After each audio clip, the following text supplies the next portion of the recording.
좋은 아침입니다. 우리 찬양하시면서 아침 촛불 함께 들으시겠습니다.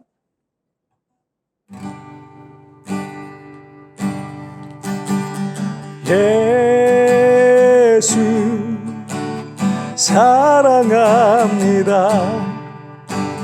사랑합니다.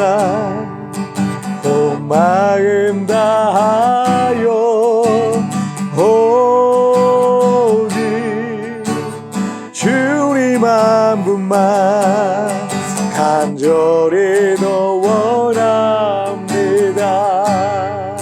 다시 한번 예수 사랑합니다. 사랑합니다. 온 마음 다하여 오직 주님 한 분만 간절히 더 원합니다. 넘쳐나네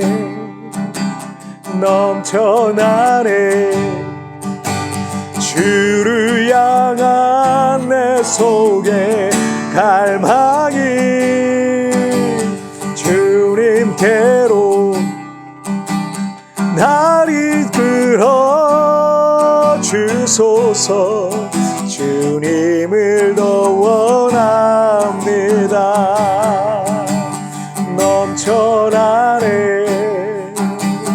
넘쳐나네 주를 향한 내 속에 갈망이 주님께로 날 이끌어 주소서. 주님을 더 원합니다.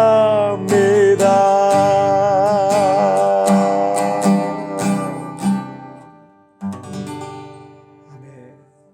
자, 우리 같이 기도하시겠습니다.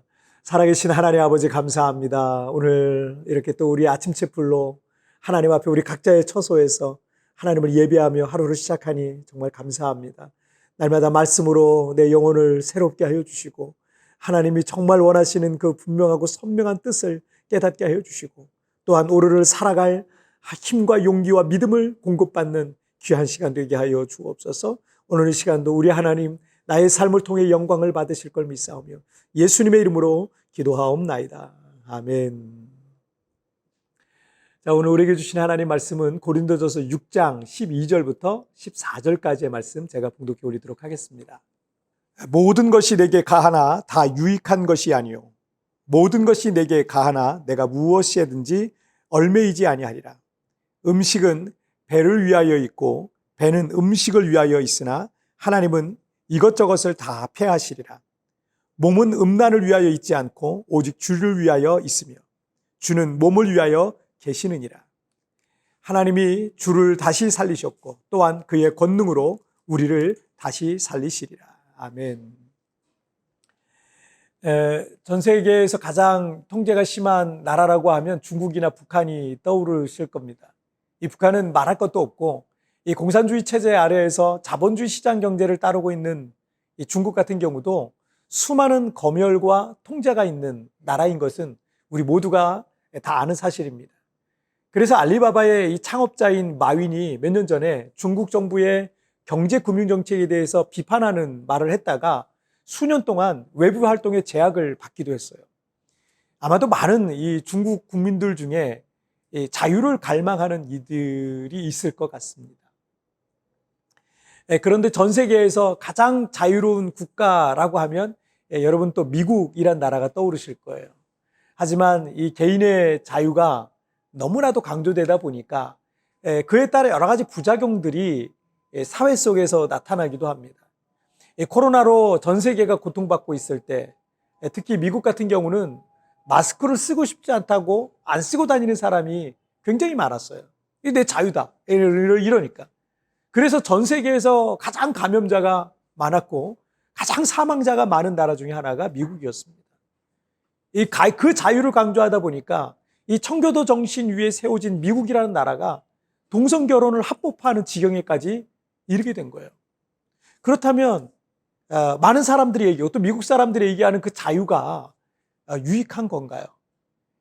오늘 본문 고린도전서 6장 12절 말씀을 한번 보실까요? 모든 것이 내게 가하나 다 유익한 것이 아니요 모든 것이 내게 가하나 내가 무엇에든지 얽매이지 아니하리라. 이 구절의 이 상반절을 쉬운 성경의 번역을 보면 내게는 무엇이든지 할 수 있는 자유가 있다. 이것은 여러분이 내세우는 표현입니다. 맞습니다. 하지만 모든 것이 다 유익한 것은 아닙니다. 라고 말씀하고 있어요. 하나님께서 우리 인간을 창조하시고 자유의지가 있는 인격적인 존재가 되게 하셨죠. 인격의 3요소라고 하면은 지, 정, 의 이 세 가지를 보통 말하죠. 우리 인간은 어떤 피조물보다 뛰어난 그 지식을 갖고 있어요. 그리고 섬세한 이 감정이라는 게 있죠. 결국 우리의 이 자유의지에 따라서 그 쓰임새가 결정이 됩니다. 그 자유의지를 통해서 나와 주변을 이롭게 할 수도 있고요. 또는 그 자유라는 것 때문에 나와 내 주변을 해롭게 할 수도 있게 되는 겁니다. 우리 인간에게는 무엇이든 할 수 있는 이 개인의 자유가 있습니다. 하지만 우리 인간이 이 동물과 다른 것은 우리가 하나님의 형상을 닮은 인격적 존재라는 겁니다. 선과 악이 있죠. 선과 악. 그리고 의로움과 불의가 있고 옳음과 그름이 있는 겁니다. 그리고 우리는 이 두 가지 중에 하나를 선택할 수 있는 자유가 있는 거죠. 그렇지만 그 자유가 나와 타인에게 언제나 유익한 것만은 아니라는 겁니다. 고린도전서 10장 23절과 24절 말씀을 한번 보시면 모든 것이 가하나 모든 것이 유익한 것은 아니요 모든 것이 가하나 모든 것이 덕을 세우는 것인 아니니 누구든지 자기의 유익을 구하지 말고 남의 유익을 구하라. 자, 이 구절을 보시면 우리에게 모든 것을 할 수 있는 자유가 있지만 그 자유가 언제나 나와 타인에게 유익한 것은 아닐 수 있다라는 겁니다. 그래서 우리에게 주신 이 자유를 사용하는 대원칙이 하나 있어요. 성경에서 말씀하시는 자유를 사용하는 대원칙입니다. 첫째, 덕을 세우는데 사용하라라는 겁니다. 덕이라는 것은 인간으로서 이 도리를 행하려고 하는 어질고 올바른 마음이나 인격을 말합니다. 특별히 우리는 이 그리스도인으로 하나님께는 영광이 되고 다른 사람들에게는 유익을 줄 수 있는, 그런데 우리의 자유를 사용해야 된다라는 겁니다. 그래서 첫 번째 원칙, 덕이 되는데 그 자유를 쓰라. 내 자유가 과연 덕이 되는가라는 것을 우리가 먼저 생각해 봐야 되는 거죠. 자, 둘째, 남의 유익을 위해 사용하라라는 거예요. 이 자유라는 것을 날 위해서만 사용하다 보면 그것은 자신의 이기심을 채우는 일이 될 겁니다. 하지만 남의 유익을 위해 쓰다 보면 그것은 주변을 변화시키고 살리는 역할을 하게 되는 겁니다.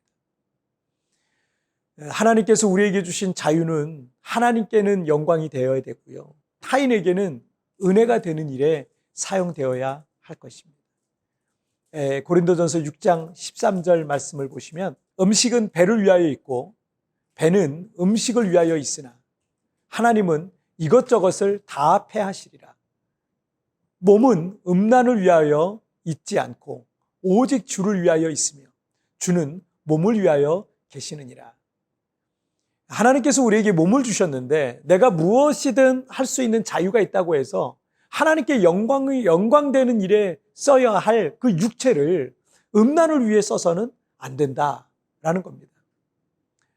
자유가 절제되지 않고 자신의 이기심과 욕망을 위해 쓸 때 그것은 방탕이 되는 겁니다.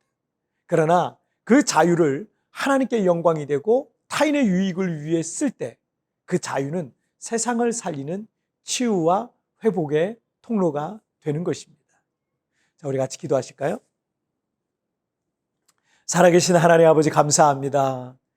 하나님께서 우리 인간을 하나님의 형상으로 지으셨고 자유를 위해서, 특별히 자유의지라는 걸 주셔서 내가 선을 행할 수도 있고 악을 행할 수도 있고, 내가 옳고 바른 일에 내 자유를 쓸 수도 있고, 그렇지 않은 일에 쓸 수 있는 자유의지, 우리가 로봇이 아니라 그런 하나님의 형상에 따라 인격을 갖고 있는 자유의지를 갖고 있는 그런 하나님의 고귀한 형상으로 지음받았는데, 우리에게 주신 자유라고 해서 그것이 하나님께는 하나님의 영광을 가리고 다른 사람에게는 해를 끼치는 그런 일에 쓰는 것이 아니라 하나님께는 영광이 되고 또 덕이 되고 은혜가 되고 다른 사람의 유익을 위해서 나의 자유를 쓸 수 있는 저희의 삶이 되게 하여 주옵소서. 내 자유를 기꺼이 그런 일에 사용할 수 있는 하나님의 사람들로 나를 써주시고 사용하여 주옵소서. 오늘도 우리 주님 나와 동행하시고 나를 붙들어 주시고 하나님 자유롭게 살 수 있는 오늘 하루의 삶을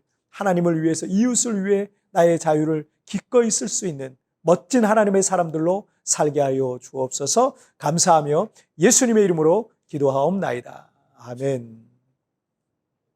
여러분, 티편에 나온 오늘의 묵상 보시면서 개인적으로 묵상하시고요, 짧게라도 뜨겁게 기도하시면서 오늘 하루 주님과 동행하시길 바랍니다. 우리 내일 굿모닝 프리스 뵙겠습니다. 여러분 승리하세요. 자유가 절제되지 않고 자신의 이기심과 욕망을 위해 쓸 때 그것은 방탕이 되는 것입니다. 그러나 그 자유를 하나님께 영광이 되고 타인의 유익을 위해 쓸 때 그 자유는 세상을 살리는 치유와 회복의 통로가 되는 것입니다. 내게 주신 자유가 하나님께 영광이 되고 이웃에게는 덕이 됩니까?